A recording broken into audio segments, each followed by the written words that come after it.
ছেলেরে প্রশ্ন করে, তোর কাছে তোর বউ বড় না আমি বড়? আছে না নাই? এটা একটা প্রশ্ন হইলো।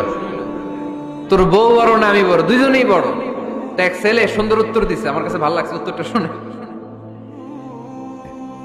এক মা প্রশ্ন করছে, তোর এতদিন আমি লালন পালন করে বড় করলাম, জীবন যৌবন তোর জন্য শেষ করলাম, আজকে বউ পাইয়া বউ তোর আপন হয়ে গেল।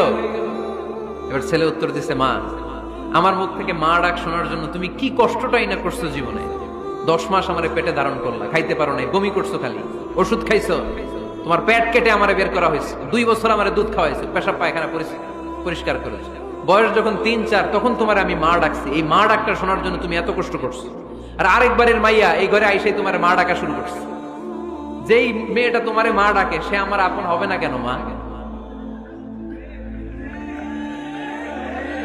ঠিক কিনা?